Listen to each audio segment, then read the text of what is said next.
Hi అండి. నమస్తే అందరికీ. Welcome to Vani's kitchen. ఇవాళ నేను పాయ రెసిపీతోని మీ ముందుకొచ్చినాను.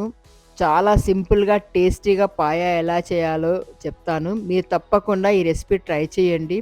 మీకు నచ్చుతుంది. మీకు నచ్చితే గనక నాకు కమెంట్‌లో పెట్టండి. నా ఛానల్‌ని సబ్స్క్రైబ్ చేయండి.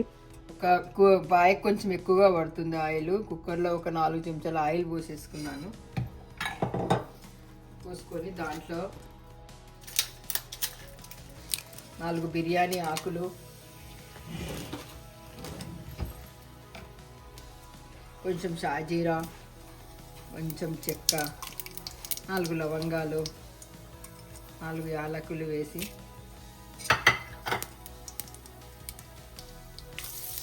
బాగా ఫ్రై చేసుకోవాలి.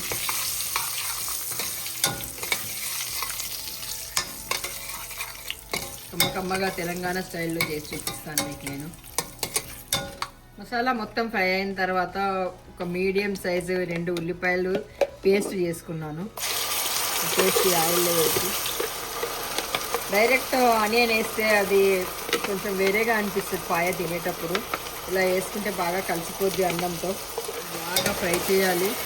గోల్డెన్ బ్రౌన్లోకి వచ్చేసి ఆయిల్ పైకి రావాలి. ఒక స్పూన్ అల్లం వెల్లుల్లి పేస్ట్,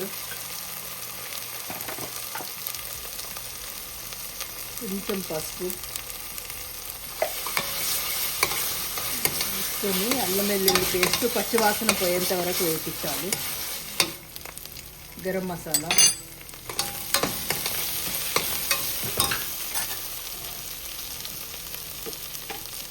కొంచెం కొబ్బరి పొడి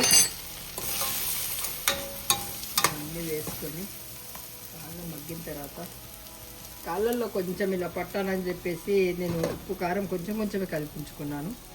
కాళ్ళు 4 తీసుకొచ్చాను, ఎందుకంటే పిల్లలు ఎవరు తినరు, నేను మా వారికి అని చెప్పేసి. అంటే ఇక్కడ కూడా మన మసాలాలు నేను ఇండియా నుంచి వచ్చేటప్పుడు ఈ మసాలాలు అన్నీ తెచ్చేసుకున్నాను. ఇలా బాగా ఫ్రై అయిన తర్వాత కొంచెం మగ్గనివ్వాలి. నూనెలో మగ్గిన తర్వాత వాటర్ వేసాక తగినంత పుదీనా, కొత్తిమీర వేసుకొని మూత పెట్టేసుకోండి. కుక్కర్ మూత పెట్టేసుకోండి.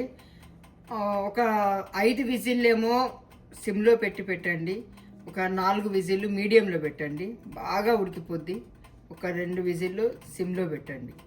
మొత్తం ఒక 10 విజిల్లు, 10-11 విజిల్లో మొత్తం ఉడికిపోద్ది. విజిల్స్ వచ్చేసినాయి. మూత తీస్తున్నాను. వావ్, మంచి వాసన వస్తుంది. తెలంగాణ పాయ రెడీ. ఎప్పుడెప్పుడు తినాలా అని ఉంది. ఈ చల్లగా ఈ వెదరు.